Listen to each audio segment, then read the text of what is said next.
This is the Avatar HD repeater module. If you don't know what that is, it is a device that will relay or repeat the video signal from any Avatar HD drone back to the goggles. A device like this is designed to allow you to either fly further than you may normally, but also fly in places where you either may not be able to maintain visual line of sight, or you have areas that your signal is sketchy, but you can place this so where you are and your drone is are both within line of sight. Whilst this will relay the video signal, what this won't do is relay your control signal. And what we're going to do today is walk you through the process of also building a repeater or relay for ExpressLRS. Now, I'm doing this because I'm going to be reviewing this, but I need a relay for ExpressLRS as well. So I thought I'd make a video on how to do that. And what that will allow you to do is, like this, relay your signal across ExpressLRS to again be able to maintain signal in situations either at long range or where the signal would usually drop. Now, before we get into this, I just want to say this video hasn't been sponsored by anyone. I wasn't asked to make it. It's simply me making this as part of needing to review this. However, I do want to say if you're interested in supporting the ExpressLRS project, because this would not be possible without the amazing work they've done, please do check out the link to their Open Collective page in the description. There'll also be links to some of the hardware that you see here as well from the likes of Radio Master and others. But please do consider supporting the ExpressLRS project because they allow us to do amazing things, as you will see here today. Now, when it comes to building your relay, it's actually fairly straightforward. You simply need a receiver and a transmitter module. You can actually do it with two receivers and program one of them to be a transmitter, but the best way is to use a receiver and a TX, and that way you're simply connecting them together to relay the signal between the parts of the system. Now, when it comes to band allocation, there are a couple of things you need to be aware of. This quad here is on 2.4 gigs, and most of my quads are using ExpressLRS 2.4 gigs as standard. You can make your relay work on the same band. So for instance, your transmitter on 2.4, 2.4 receiver, 2.4 transmitter, and 2.4 receiver. However, that isn't the best way of doing it. Whilst technically you can do that, one thing you do need to be careful of is if you were to do it on the same band, you need to make sure that each part of the system has a separate binding phrase. So for instance, the transmitter to receiver has one binding phrase. This transmitter to the receiver on your drone has a separate binding phrase. You cannot have them all on the same binding phrase and the same band. It is not a mesh network system, and if it was all on the same, it would just confuse itself. The best way, though, is to separate the bands, and that's what we're going to do here today. We're going to go from 868-900 on the GX12 to one of the new XR receivers on 868-900, and then we're going to retransmit on 2.4 gigs out to my drone.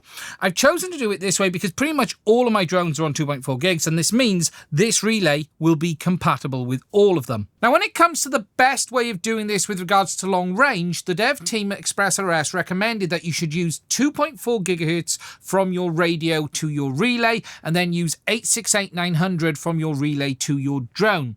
I'm not doing a long range setup here, and I want to use this with multiple aircraft that are already set up on 2.4 gigs, so I'm going to do it the opposite way around. However, from a long range perspective, they recommend you do it that way to make sure that you get the best possible results. Now, when it comes to the choice of hardware to use, receiver-wise, you can use pretty much any ExpressLRS receiver. There's really no limitations. When it comes to the transmitter modules, though, there are a few things that can make your life easier. First of all, really, you need to use a transmitter module that has a UART connection. For instance, this Ranger module here, whilst it's on 2.4 gigs, does not have a UART either internally or externally. And whilst you can technically do it over the S-Port 1 wire, it isn't advised. The Bandit module is a really good module for this because alongside the power input, it also has an external UART. However, for me today, this isn't going to be ideal because I want to use 2.4 gigs from the midpoint onwards rather than 868-900. As a result of that, we're going to use the Nomad module for this one. Now, whilst the Nomad does have external power, it doesn't have an external UART. There is a UART internally on this that we can use. So what I'm going to do is tear this down and use that one. Now, before starting your build, there are a few housekeeping things that you should do first. It is best to get everything updated and everything bound before you start connecting it together. What I mean by that is get your radio bound to the receiver that you're going to use for the relay, set that to its own specific binding phrase that is not the same as the binding phrase that you're going to use here, and then get your transmitter module bound to your aircraft as well, again on its own binding phrase. That way, when we put the parts of the system together, it should all link up. We don't have to worry about if this bit is working or this bit is working. So before you get into it, get the firmware done. You might need to connect your receiver to a flight controller to be able to do that, but get everything in the position that it needs to work along the chain. So this to this, this to this, and then you're ready to do the physical connections. Now, with regards to the connection, things are really simple. All we actually have to do is connect our receiver to our transmitter module via that UART.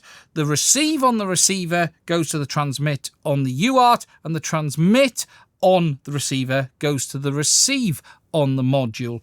One thing to note though, whilst you connect them simply like that, you will need to provide a BEC power source for your receiver, because whilst this module has a voltage input rating of 6 to 16.8 volt, this receiver does not. This will only allow up to a 5 volt input. So what you're going to need to do is make sure that you've got a BEC for your receiver. Now, for today's video, I'm not actually going to use this XR4 you see here. Instead, I'm going to use this XR1. This is still a dual band capable receiver, but I'm going to use the single antenna version because there's no need for me to use the dual one. Now, what I need to do next is wire this up to this transmitter module. I'm going to tear this down and connect to the UART inside. I'm going to go away and do that, and then I'll show you the outcome of that rather than walking you through the process step by step. If you were going to use the Bandit for the midpoint, you've got your UART port down there. That's nice and easy to use. However, for this one, I'm going to use the Nomad. Now, I've taken the back off the Nomad module, and down this side here, you will see that there are some pads, and this is our UART. We have ground, plus, RX and TX. Now, this is what I'm going to solder to directly. It isn't the easiest thing to get to. What I am going to do is take the module out of this housing. I'll solder onto that and then bring the wires out of the bottom by the USB. So I'll come back and show you that once it's done. There you can now see I've attached the wires to the UART, and the plan is to bring these down here and bring them out by the USB-C port, and then I can connect them to our receiver. Now, the module's all back together. You can see the wires are simply coming out the bottom, and I've made up this harness for connecting to our receiver and our module and power. So what we have is our TX, RX and ground coming out of the Nomad module, going to our ExpressLRS receiver. Really simply, TX on here to RX here, TX on here to RX here, and then a ground. We then have power for our receiver coming from this little 5 volt BEC, but I then also have a little XT30 here that is going all the way down straight to the XT60 to power the module of battery voltage. So our receiver is on the 5 volt BEC, our module is on direct battery voltage. Now, the next thing we need to do is some configuration on both our receiver and our transmitter module. Now, the best way to do this on the transmitter is plugging it into a radio. We'll do the configuration on that first, and then we will hop over to the configuration on the receiver. Now, if your transmitter module had a display, you would actually be able to kick it into Wi-Fi mode from here without connecting it to a radio and then make the changes. However, this module doesn't have a display, so as a result of that, I'm going to kick it into Wi-Fi via my radio. So it's simply a task of plugging it in, powering it up just like you would normally. I should have it in a mode already that will kick the module in. There we go. We can see it's powering up. And then just going to go into the ExpressLRS Lua script, we're then going to go down and we're going to configure the module and then kick it into Wi-Fi. Now, the reason we're going to configure the module here is because this will stick in the module settings. There is still some things that we need to do in the Wi-Fi configuration, but if we do the main configuration here, this will be stored in the module as well. So for instance, I'm going to set the packet rate and I'm going to set the antenna mode. So I'm going to set this to antenna 1 only because I don't need it to use both antennas. And I'm going to set it to use the 250 Hertz 2.4 gigs mode. That way, that will be what I communicate between this module and my drone with. Remember, this configuration here is the configuration from the relay transmitter module to your drone. So we've set it to 250, standard, wide switch, and antenna 1.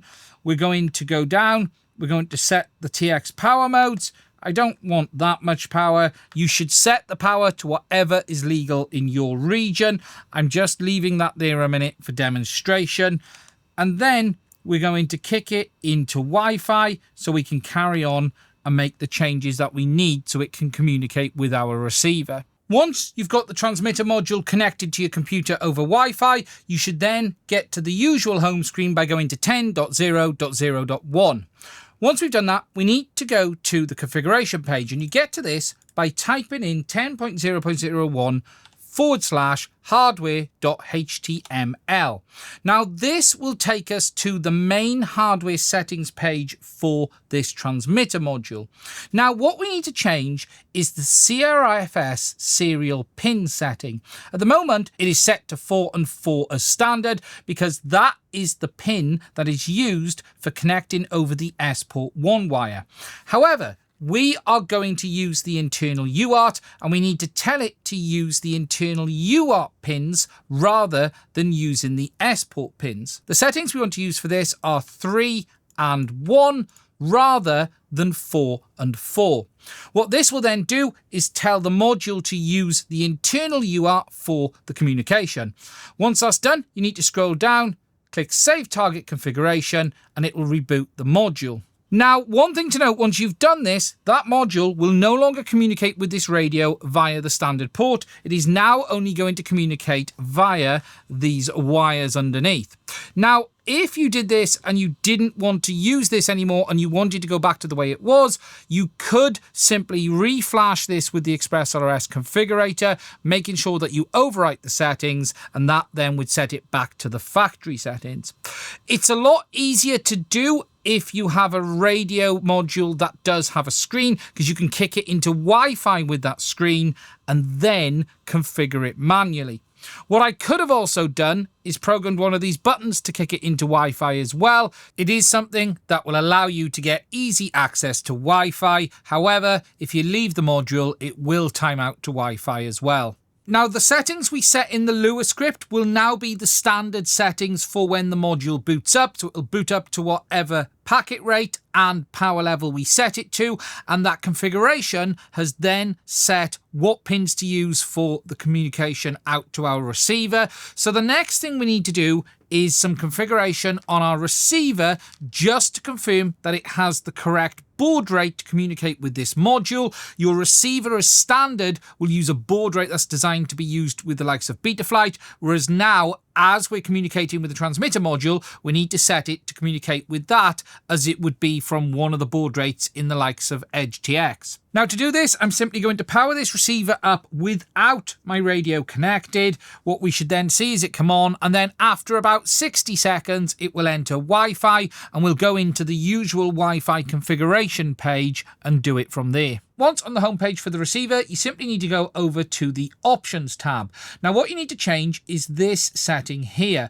This will be set to a baud rate for whatever is compatible with the likes of Betaflight. However, I was recommended to set this to 921600. This is a baud rate that will be compatible with the input for the module.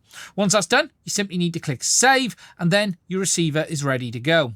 So at this point, we're ready to test. This transmitter has been bound to this receiver before we started. We've configured that receiver to now communicate on the correct baud rate with this transmitter. This transmitter is connected to the receiver via UART. We have configured the transmitter to use the correct UART input for control. And this transmitter has already been bound to our drone. So now our relay link should work. Now, to demonstrate this is working, what we're going to do is instead of using that drone, we're going to use a flight controller with an ExpressLRS receiver, and we'll connect it to Betaflight, and you'll be able to see that up there somewhere in the corner.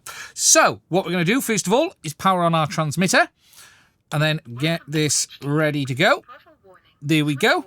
That is ready to work. We're going to power up our modules here. These are both plugged in. What should then happen is our receiver and our transmitter will link as it has done there. You can see the LED is showing that we are on low band. Just to prove that is the case, I'm going to go into the Lua script over here, and you will then see on the radio that we're on 250 low band. So that is what we're communicating with here. Then we're going to plug in the flight controller. And what you should see is this LED go solid. It's hard to show you there, but the blue LED has stopped flashing and it has linked. And then you can see that Betaflight has connected in the corner. I'm going to go onto the receiver tab. And now if I move my throttle, you can see my throttle is moving. My control inputs are moving. I can flick the arm switch back and forth. And basically, we are relaying from the radio on a 900 megs to this receiver, into this transmitter, back out from this transmitter onto our receiver there. So our relay is working. So that is it. That is how you make a relay. Now, I'm not going to be demonstrating it in use in this video. That is coming in the next video where I'm going to be looking at the Avatar HD repeater, because I need this to be able to make that video, and I will be demonstrating this in use in that video as well. So if you want to see that, please do make sure you are subscribed. As I said earlier in this video, there are a number of other ways that you can do this that I haven't covered in this video. You can do it with 2 receivers and flash one as a transmitter, although you're only going to get very low power output from a receiver, even if it has 100 milliwatt PA on board. Or you could connect it via the one wire connection. However, that really is not advised. The way I'm going to show you in today's video is with a UART, as you have seen here. Now, I hope you have found this video interesting. If you have any questions, please do let me know below. As I've said, if you'd like to support the ExpressLRS project, please consider checking out links to their Open Collective page in the description. There will also be links to all of the Radio Master gear that you've seen here as well. If there are any questions, put them down below and I will try and answer them too. And finally, I just want to say, if you have found this video interesting, please do consider checking out the link to my Patreon, as well as buy me a coffee. It is only through the support of my patrons we're able to keep making content on this channel. I want to say a huge thank you to all of my patrons. We would not be able to do this without your support. So that's it from me on this one. I hope you found it useful. Stay safe. I will speak to you soon.